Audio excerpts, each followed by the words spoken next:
آج کل کے دور میں جہاں قدم قدم پر آزمائش ہے، کیسے دین پر قائم رہا جائے؟ ہمیشہ سے ایسا ہی ہے جی، دین پہ چلنا کبھی بھی آسان نہیں رہا۔ آزمائش کی نوعیت بدل جاتی ہے۔ صحابہ اکرام کے لیے سب سے بڑی آزمائش تھی جہاد اور قتال کی۔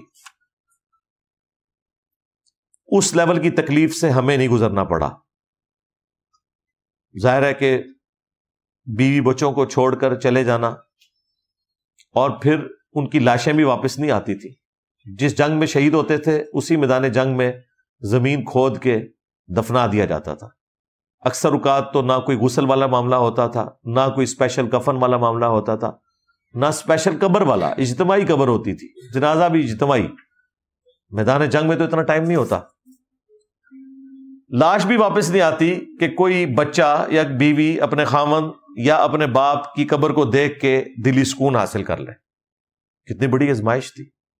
کوئی تصویر بھی نہیں، کوئی ویڈیو بھی نہیں، کوئی پتہ بھی نہیں۔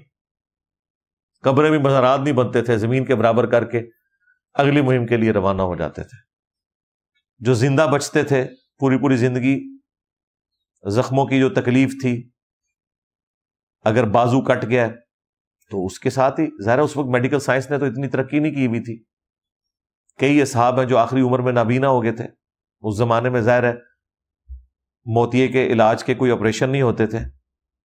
کئی اصحاب کے بارے میں آپ کو ملتا ہے کہ وہ آخری عمر میں نابینا ہو گئے تھے۔ آنکھ کمزور آج بھی اگر اینک نہ ہو، اجمیر شریف والوں کی بنائی بھی، اور بغداد شریف والوں نے وہ لیزر آپریشن کی فیسلٹی آپ کو نہ دی ہو، تو آج بھی آپ دیکھ لیں اینک کے بغیر تو وہ بزرگان دین بھی نہیں پڑھ سکتے جو دلوں کا حال جان لیا کرتے تھے۔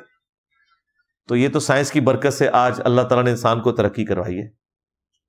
تو اس زمانے کی آزمائش بالکل ڈیفرنٹ تھی۔ آج کی آزمائشیں میں سمجھتا ہوں سب سے بڑی آزمائش بزرگوں کا فتنہ ہے دیندار لوگوں کے لیے، کہ بیچارے دین پہ بھی چلتے ہیں پھر بھی اس دین پہ جو زمین پہ لوگوں نے بنایا ہے، آسمان سے نازل ہوئے دین سے دوری میں ہی ان کی زندگی گزر جاتی ہے۔ حالانکہ بڑے پریکٹسنگ رہتے ہیں بیچارے، 5 وقت نماز بھی پڑھتے ہیں، لیکن بزرگ بابوں کے پیچھے گمراہ ہو جاتے ہیں۔ یہ تو ابھی سائنس کی برکت سے، ہماری ویڈیوز کی برکت سے آپ تک بات پہنچنی شروع ہوئی ہے، لیکن ابھی بھی بہت کام کرنا باقی ہے۔ اور دوسری بڑی آزمائش اس دور میں بے حیائی کا فتنہ ہے۔ یہ وہ تکلیف ہے اتنے بڑے لیول کی جس سے صحابہ کرام کو نہیں گزرنا پڑا۔ اس تکلیف میں مانتا ہوں کہ آج کے دور کے مسلمان کے اوپر اس خاص ایک تکلیف میں، یعنی بے حیائی کے فتنے میں، ہمیں بڑی آزمائش سے گزرنا پڑ رہا ہے۔ صحابہ کرام کے زمانے میں ظاہر ہے سوشل میڈیا نہیں تھا، ویڈیوز نہیں تھیں، اس طرح مرد و عورت کا اختلاط نہیں تھا۔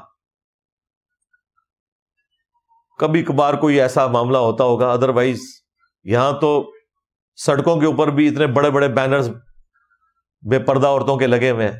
موبائل کھولیں تو اس میں، ٹی وی پہ خبریں سننے بیٹھے تو اس میں، آپ بچ ہی نہیں سکتے الا یہ کہ جنہیں اللہ محفوظ رکھے اور وہ اپنی نگاہوں کی حفاظت کریں۔ تو یہ بہت بڑی آزمائش ہے۔ ان ساری آزمائشوں سے نکلنے کے لیے ہمارے پاس جو سب سے بڑا سہارا ہے وہ اللہ کی کتاب ہے۔